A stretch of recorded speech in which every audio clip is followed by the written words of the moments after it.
Hello and welcome दोस्तों। आज की इस वीडियो में हम बात करेंगे कल बाजार में किस तरीके से रिएक्शन देखने के लिए मिल सकता है, क्योंकि कल कुछ ऐसा हो सकता है जहां पे बाजार अच्छा खासा मूवमेंट दे सकता है, क्योंकि कल है मंथली एक्सपायरी।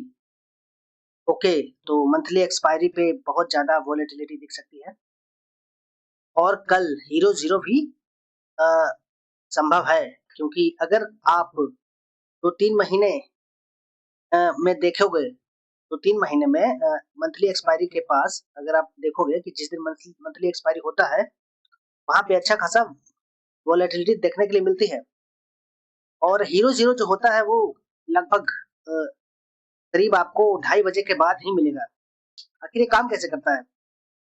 अ, आप देखोगे कि बाजार या तो स्टार्टिंग में अच्छा खासा गिरावट हो जाता है फर्स्ट हाफ में, इसके बाद में सेकंड हाफ में 2 बजे के बाद या 2:30 बजे के बाद में क्या होता है कि 2 बजे के बाद और 2:30 बजे के बाद क्या होता है कि बाजार में जो प्रीमियम्स रहते हैं, जैसे कि कॉल साइड या पुट साइड के, तो अगर बाजार अच्छा खासा नीचे गिर गया है और फिर वहां से जो बाउंस करता है, तो कॉल साइड का जो प्रीमियम 2 रुपए 3 रुपए 4 रुपए का होता है वो कभी कभी आपको 30 रुपए 40 रुपए तक जाता हुआ दिखता है।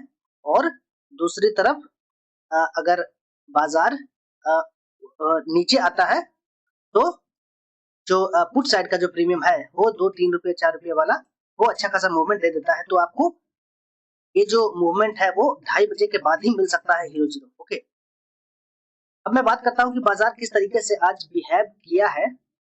ओके, बाजार में मैंने क्लियर कट डिस्कस किया था, ये जो लेवल्स लगाया था, ये वाला लेवल्स 25,650, मैंने बोला था कि अगर इसके ऊपर खुलता है बाजार तो ये ऊपर की ओर जा सकता है। और आप देखो कि 15 मिनट का कैंडल, एक कैंडल जो बनाया है 15 मिनट का, उसके बीच में ही बाजार आज घुमा है। अगर मैं यहाँ से बात करूं तो बाजार इसको सपोर्ट लिया और एक बार में जो ऊपर का सपोर्ट एरिया था,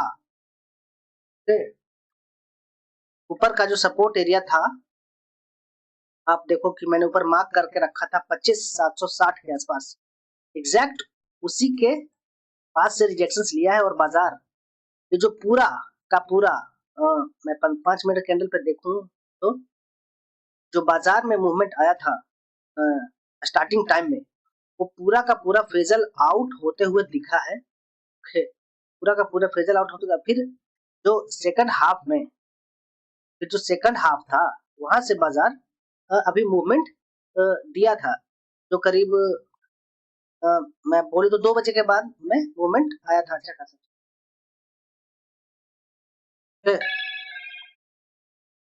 तो अब मैं देखता हूँ कि हमारा व्यू कल के लिए क्या हो सकता है। अगर मैं इसको 1 डे टाइम फ्रेम पे देखूं, ओके, तो सबसे पहले मैं ये जो सारा चीज का सारा जो ड्राइंग्स है उसको मैं हटा देता हूँ। 1 डे टाइम फ्रेम पे आप देखो तो एक डोजी टाइप का कैंडल बनाया है। आज मेरा उम्मीद ही नहीं था कि मार्केट में कुछ ज्यादा मोमेंटम देगा। अ, बाजार में कल बाजार अब हमारे लिए एक रेंज हो गया। अगर मैं देखूं रेंज, तो यहाँ से इस एरिया तक मतलब 150-60 के रेंज हो गया।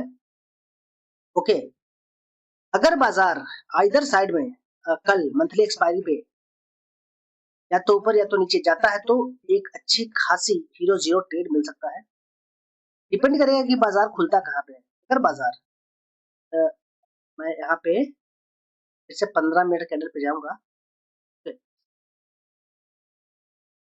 तो बाजार अगर क्या करता है ऊपर की ओर जाने के लिए, अ, बाजार इसके ऊपर ओपन होता है।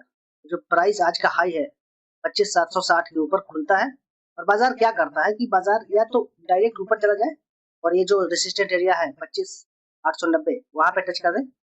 ओके, और या तो बाजार क्या करे कि ऊपर ओपन होने के बाद में या तो ये जो resistant area, sorry support area है, सपोर्ट एरिया है इस जगह पे, यहाँ पे सपोर्ट ले आज के हाई पे और वहां से ऊपर जाए तो हमारे लिए एक बेस्ट अपॉर्चुनिटी बनेगा बाइंग साइड में। ओके, दूसरा सिनेरियो क्या हो सकता है? दूसरा हो सकता है कि बाजार या तो इसके आसपास खुले। आज का जो मैं बात करूं तो आज का 25,766 जो आज का हाई है, अगर बाजार उसके आसपास खुलता है तो बाजार एक बार के लिए कोशिश करेगा आज का जो क्लोजिंग है इस एरिया पे आने के लिए। okay, कोशिश करेगा कि इस एरिया पे आने के लिए और यहां से बाजार क्या करेगा, यहाँ पे सपोर्ट अगर ले लेता है इस एरिया पे, इस एरिया पे सपोर्ट ले लेता है तो यहाँ से आप लोगों को एक अच्छा खासा मोमेंटम फिर से बाइंग की तरफ देखने के लिए मिलेगा। अगर ये ब्रेक कर देता है तो ये स्ट्रेटजी काम नहीं करेगी। यहाँ पे सपोर्ट लेना चाहिए इस एरिया पे 25,700 पे, उसके बाद ऊपर की ओर जाना चाहिए। ओके, दूसरा सिनेरियो, डाउन साइड में सिनेरियो क्या होगा? अगर बाजार इसके नीचे खुलता है, ये जो लेवल्स है, ये जो लेवल्स है 25,600 के लेवल के नीचे खुलता है और बाजार क्या करता है कि फिर से टच करने के लिए आता है ऊपर, या तो यहाँ पे ऊपर रेसिस्टेंट टेस्ट करता है और वहां से गिरता है तो एक डाउन साइड के लिए एग्रेसिवली 0-0 हो सकता है। और दूसरा यहाँ पे ये सपोर्ट रेसिस्टेंट नहीं फेस करता है और चला जाता है आज का जो एरिया है क्लोजिंग का एरिया, वहां पे फिर वहां से अगर नेगेटिव कैंडल बनता है, प्राइस एक्शन बनता है तो फिर वहां से सेलिंग साइड में एक अच्छा खासा सेटअप बनेगा और मैं इसी चीज का वेट करूंगा कल के दिन। ओके, तो ये था हमारा व्यू कल बाजार में किस तरीके से मूवमेंट कर सकता है। ओके, मैं बात करता हूँ बैंक्स में। बैंक्स में क्या मूवमेंट रह सकता है? बैंक्स के लिए मैं थोड़ा सा लंबे टाइम फ्रेम पे जाऊंगा, 1 डे टाइम फ्रेम पे मैं देखूंगा।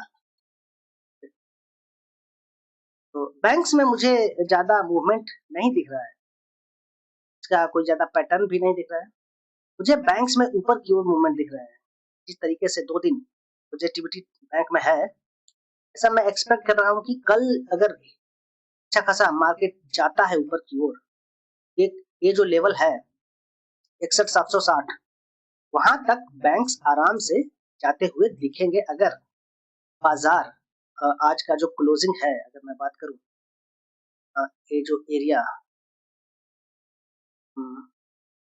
ये जो क्लोजिंग का एरिया है, अगर इसके ऊपर खुलता है, खुलने के बाद में इस एरिया पे सब्सटेन लेता है, सपोर्ट लेता है, उसके बाद आपको ये 61,780 के आसपास आराम से जाता हुआ दिख सकता है। ओके, तो ये चीजें हो सकती है बैंक्स में। नीचे मुझे पॉसिबिलिटी नहीं लग रहा है कि बैंक्स नीचे आने वाला है जब तक ये लेवल ब्रेक नहीं करता है। ये जो लेवल्स है पूरा 61,000 का लेवल अगर ब्रेक नहीं करता है, जब तक बाजार में स्ट्रॉन्ग मतलब वीकनेस नहीं दिखती है बैंक्स में। तो ये था हमारा व्यू बैंक्स में और बैंक निफ्टी में। प्लीज आप बताइए आपको क्या लगता है कल बाजार किस तरीके से मूवमेंट कर सकता है? क्या हीरो जीरो ट्रेड मिलेगा?